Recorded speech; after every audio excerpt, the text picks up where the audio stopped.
Now in this video we will talk about how you can sound like this. Like this.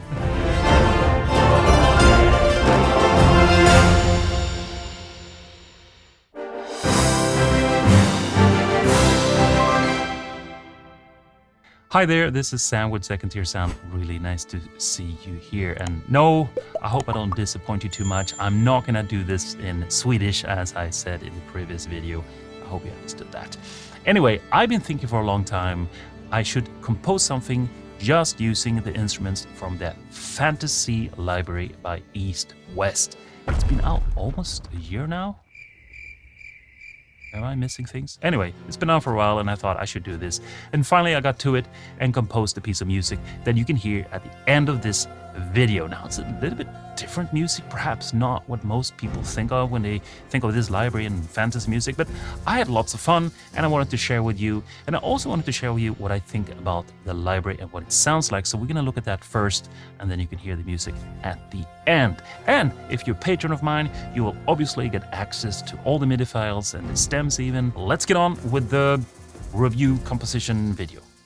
So there's quite a lot to the Fantasy Library. There are several sections. There is the orchestrator, strings, brass, woodwinds, percussion, and voice. So let's start with the string section. Let's see what it sounds like and a few thoughts about it.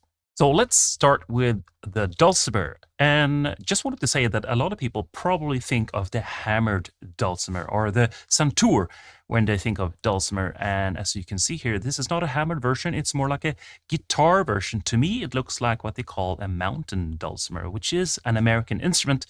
Maybe it is a version of that, but you play it with the fingers or a plectrum. And I'm not a dulcimer player, so what I do here on the keyboard might not be accurate at all, but it sounds very nice. So let's listen to it.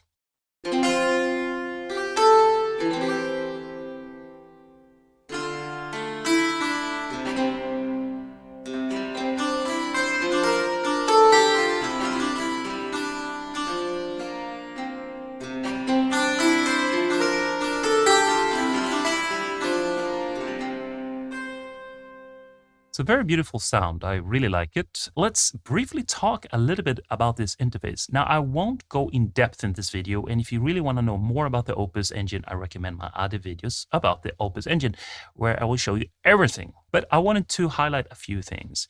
You have a few mic positions here that really can alter the sound in a nice way. But the easiest way is actually to perhaps click on these 3 different moods that when you click them, they alter what mics are used and how they're used, and also what impulse response are being used or reverb. A very quick way to change the instrument to fit more of the style you're after. Also, the impulse responses or reverbs, they sound really nice. So often you don't need to use an external reverb. But what I also like is that you can turn it off and it's a very dry sound, which makes it easier to add your own reverb. Also, one thing I wanted to add here is that East and West, they do the whole modulation and expression controls in reverse, when actually they do it more accurately, because modulation should be modulation of the sound and expression should be the dynamics. But everybody else does it the other way around. So what you can do is that you change it here if you don't like it the way it's set up. You double click here and you click 1, which is mod wheel. And now expression is sent to mod wheel. That's it for this one. Let's go on with the next instrument.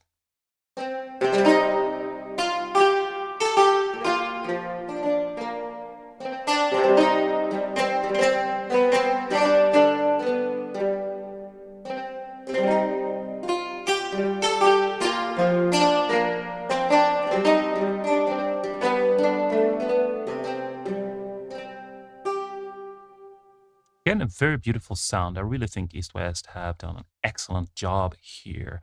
Very natural sounding. Let's take a look at the Norwegian fiddle, or actually, I think it's pronounced Hardanger. The Norwegians will let me know if I did that right or not. Really nice instrument. This is one of the finest instruments in this library.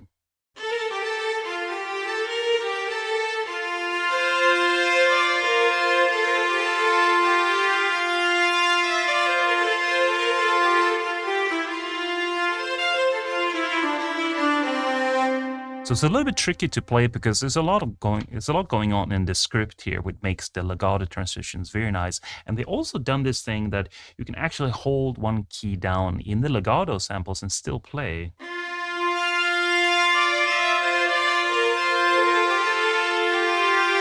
Now we have the Viola da Gamba, the predecessor to the cello. Tuned a little bit differently, it doesn't go as low as C, but it goes down to D instead.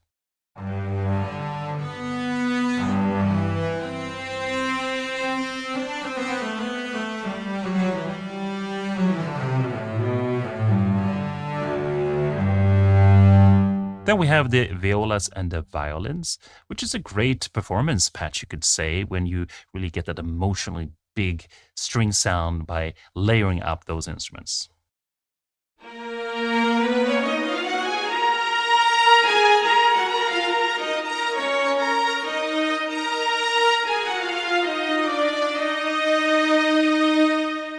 Celli and basses, a great workhorse to really add that oomph to the lower end by layering the basses and the cellis an octave apart.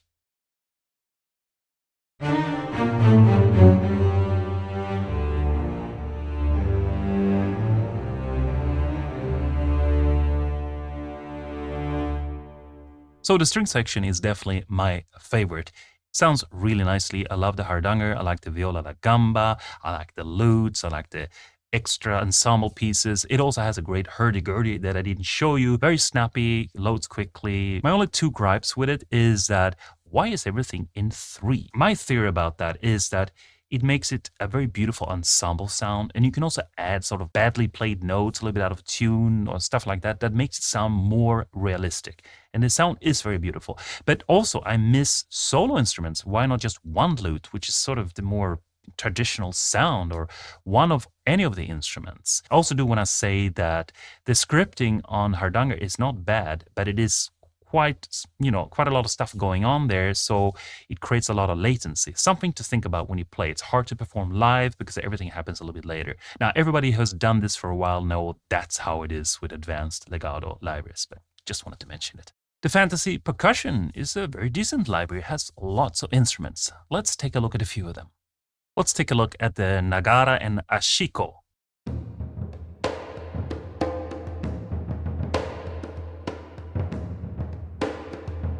You see it's divided into two different sort of sounds of the drum, and it's not that the upper part here is sort of doubled up like in some other libraries. It's actually the similar drum but just a different tone.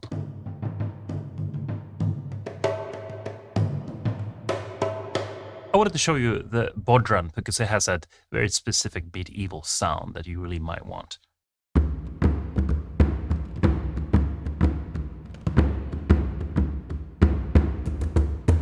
The Taikos are excellent.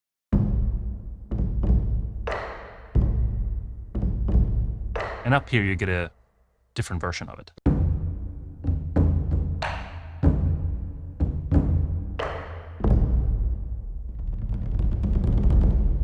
Now this is nice, the Nagado Ensemble, which I assume it's a kind of taiko, but it's just bigger and deeper. And you have many of them, so if you layer them, you get this really massive sound.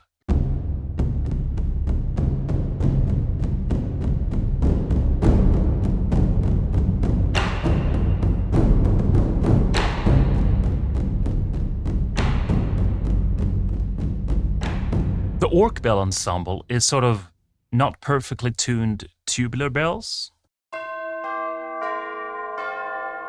No, I like it. That works really well for this genre. The only thing I wish is that I can dampen it, because even though it naturally rings for a long time, it just rings for a long time.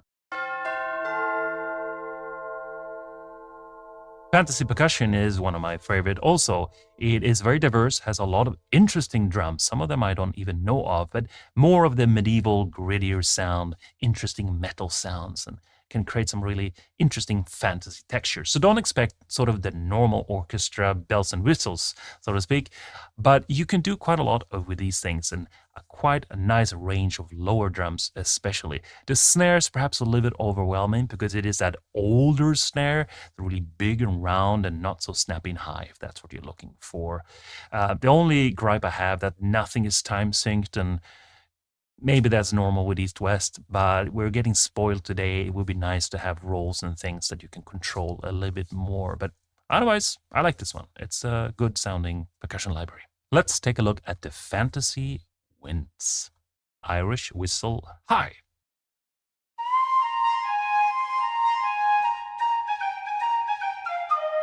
And the lower version of the Irish flute.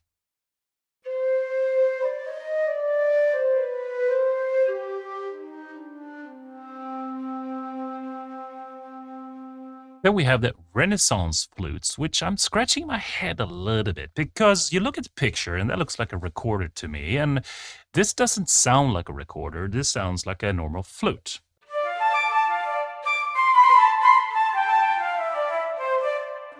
Now, I really like the Uilleann Pipes. It has a very great natural sound. It's easy to play and it's divided like the lower part has sort of this drone. And then you, on the right hand, you can play more melodic with different articulations. So.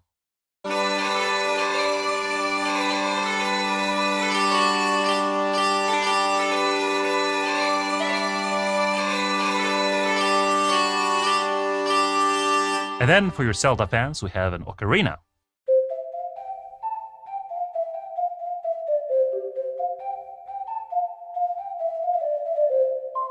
The Fantasy Winds is unfortunately my least favorite section.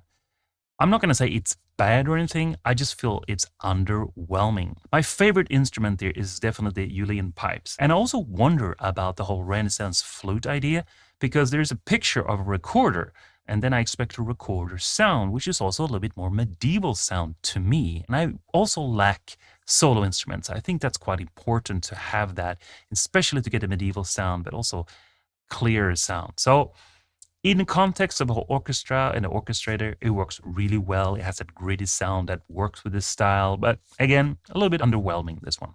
So let's take a look at the fantasy brass section.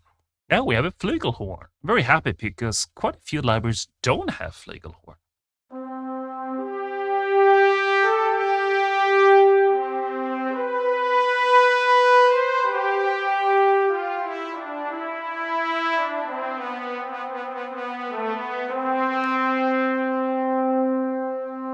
The AlpenHorn. Interesting addition. It's really cool because it has a very unique sound.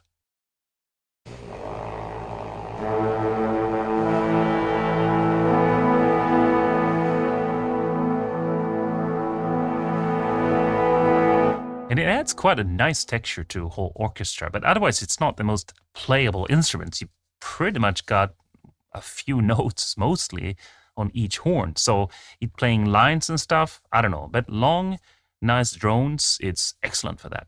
Then we have WagnerTuba, a really versatile sound because it works great as a solo instrument and has also a lot of variety, both from simple, nice quality tone to gritty, nasty sound.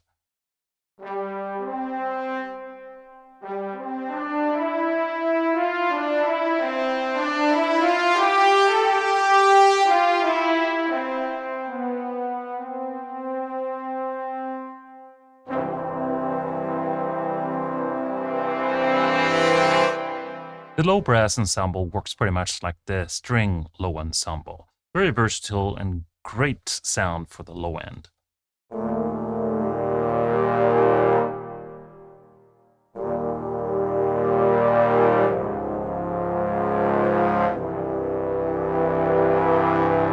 You want the really nasty stuff? The fantasy brass section, I think it's pretty decent. Still not my favorite, that's the strings. But it has a few interesting instruments. The AlpenHorn, for example, surprised me a bit, but it sounds cool. So I like that. The Flugelhorn is probably the least interesting instrument there. I love it that I have it because a lot of libraries don't have Flugelhorn, but it's not really the Flugelhorn sound that I think of. And again, why not solo? I do like the WagnerTubas because they're very dirty and gritty, but they also have a lot of dynamic range. You can do the softer stuff. And the lower patch is also really useful. So overall, it's a good sort of texture sound that you can really fatten up the orchestra, and that's how I use it. Let's listen to Fantasy Voices. We have the solo voice, which I think is a pretty good addition. It doesn't have the fastest legato samples, so you have to bake it in the orchestra if you don't want it to be totally obvious.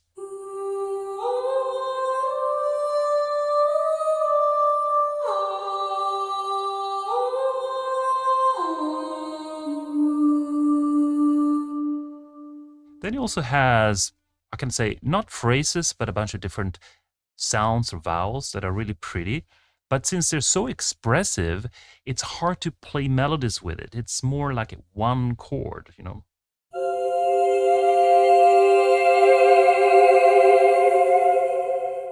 The solo phrases are great to get that more natural sound. It's kind of hard to do vocals really well with just playing the keys. And the idea here is that they have all the keys down here that you change for, you know, C, C sharp, D, and all that. And it even says down here for what key it works for. If you see here as I go up the white keys, you know, some of these keys have many, and some of them have very few. So if you're working in, you know, this key here, you know, you just have one phrase. And I don't know if that's a mistake, but that is a little bit strange to me. Otherwise, it's pretty. Let's listen to it.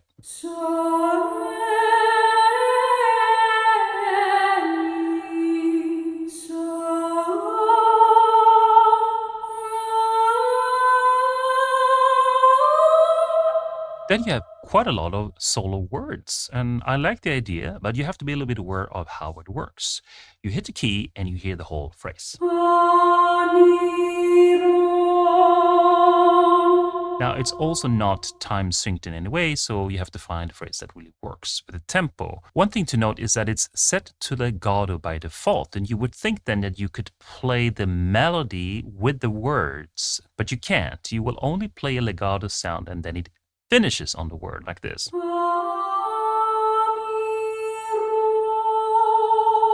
And that works really nicely. But what you can do instead is that you turn that off and you can actually play chords with the sound. Something to think about. And you have quite a lot of different words here.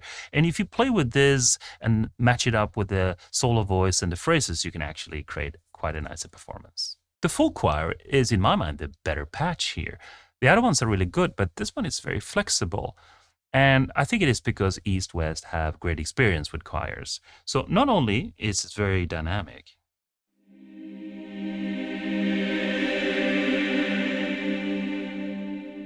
I did that with the expression pad. It was not a patch. And it has 4 sort of different syllables like this.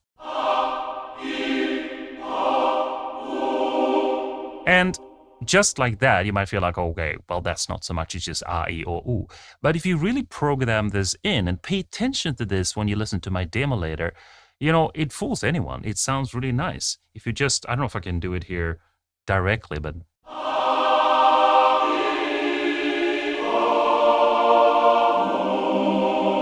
And even though it doesn't have short attacks, I find that short stabs work quite well.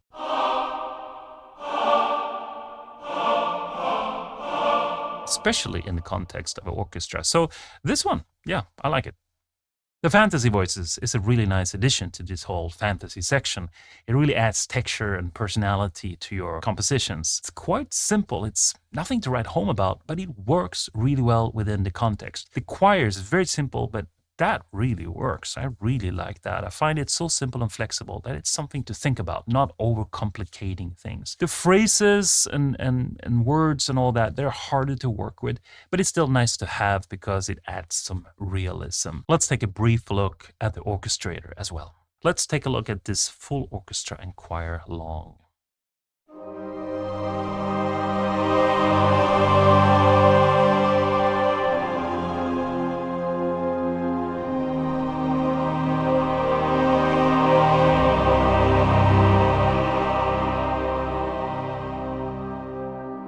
You can play any chord and so get variety. So you don't just have an F, but you have the different positions of F. So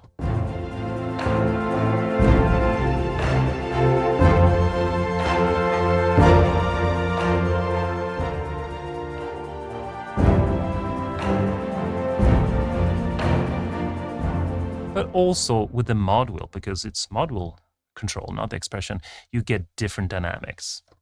And not just volume, but also what instruments are playing.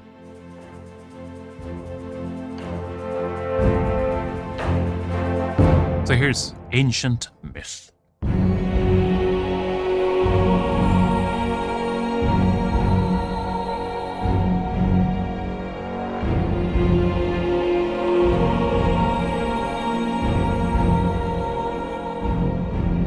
Here's another one, Journey.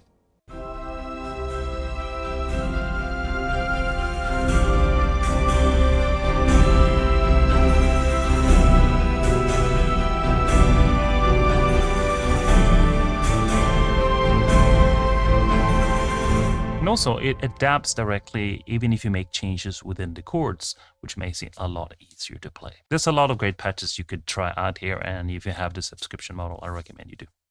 I really like the Orchestrator. I'm actually getting more fond of it now because I realize how flexible it is.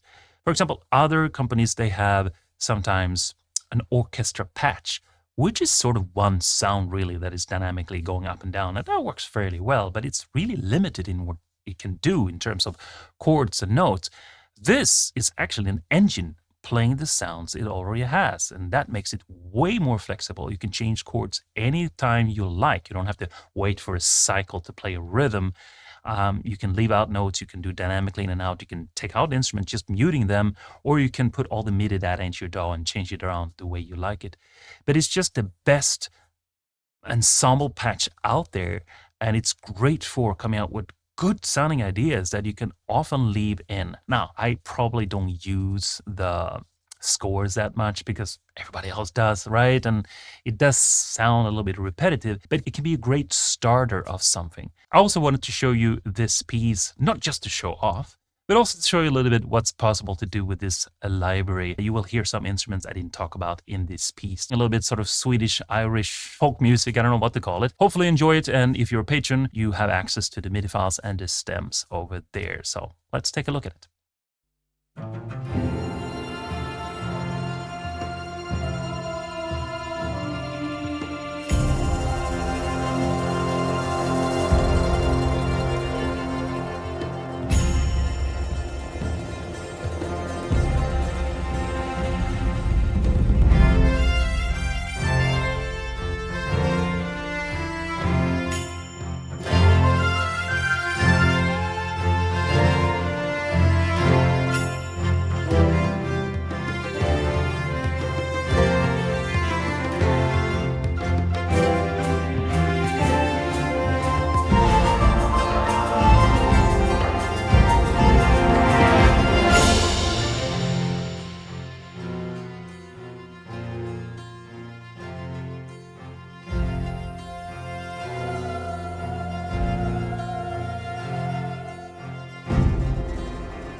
So I already talked a bit what I think about libraries as I was going through them, but my overall picture is very positive. I particularly like the string section and also the percussion. Those are well worth their own purchase.